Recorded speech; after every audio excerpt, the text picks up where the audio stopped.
At 38,000 feet in the air, a woman's desperate climb to the top of a hot air balloon. She's on the brink of death. There's nothing more to think about. The extreme cold has frozen the air valve at the top. Her fingers have frostbitten. She's using her arms on the frozen rope ladder. She struggles to find support. Climbing on. Looking up, the distance is still very high. The air is thin. Hands and feet stiff. Without any protection. She tries to grab the next rope, but the accident came anyway.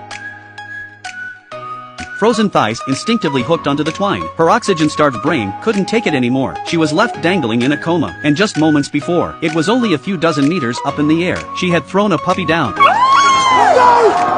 So it was just a trick by a woman. She needed to make a splash to get a sponsorship, and she was acting like an actress. She's got half her body out in a frenzy. Only she didn't see it coming, that the rest of the trip would be terrifying. Even the dogs will be glad they got off the bus early. As the balloon rises to 5,400 meters, the first dark clouds come in. The woman undresses and changes into her flight suit. The man is looking forward to it at first, because he's a scientist, the hot kind. But soon there's a thunderclap. The view is instantly dim and blurred. Suddenly the wind howls and blows the balloon away. In the midst of the violent shaking, the two men clung to the basket for dear life, in a desperate attempt to stabilize themselves. But misfortune strikes. The man gets his head smashed in the shaking. The woman is even worse. They are thrown straight out of the basket. In the face of nature, how small is man? She holds on to the twine for dear life. Then the man pulls her back, bit by bit. The fear continues to spread. They can't help but scream to try and counteract the fear. Fortunately, the rain gradually stopped. The clouds were clearing and the sky was clear. The sun is shining. They have escaped. The two men rush to reinforce the basket, all the way up to 17,000 feet. A miraculous thing happened. A swarm of yellow butterflies burst into the balloon. It was 1862. No one knew that butterflies could fly this high. It turns out it's not just birds that migrate with the air currents. Butterflies too. Then 22,000 feet. But the temperature is 6 degrees below zero. Yes, the closer you get to the sun. The closer you get to the sun, the colder it gets. It's another amazing discovery. They don't even realize the danger. Instead, they were more excited. For this was the moment when history was written. Gradually, they reach an altitude no human has ever reached before. 23,000 feet. The thermometer begins to freeze. The air is getting thinner and thinner. But they have hastily failed to pack even a single heavy coat. The women begin to realize the danger. The man is a science nut. They refuse to go down. Looking at the shared dream, gradually, the women give in, dumping the last bag of sand, continuing to fly high into the sky. 26,000 feet. The temperature has plummeted. The balloon is already covered in ice crystals. The oxygen-deprived scientist has lost consciousness. His hands are shaking. He throws the pigeon, which he has written down, out of the basket, and fell straight down. I'm sure it's not going to survive. The man says he's fine. There was one more, but when the box was opened, this one had already been frozen to death, so he threw it down with him, because the man still wants to lose weight. He wanted to fly higher. This time, the woman is really scared. She tried desperately to stop the man, but the man had gone completely insane. And that's when the woman gives him a crucial slap in the face. The man finally came to his senses. But here comes the most dangerous thing of all. The woman tries to pull the air release valve, but she can no longer do so. As you can imagine, the ice crystals have frozen him in place. What else could be done? The woman had to climb up and deflate it herself.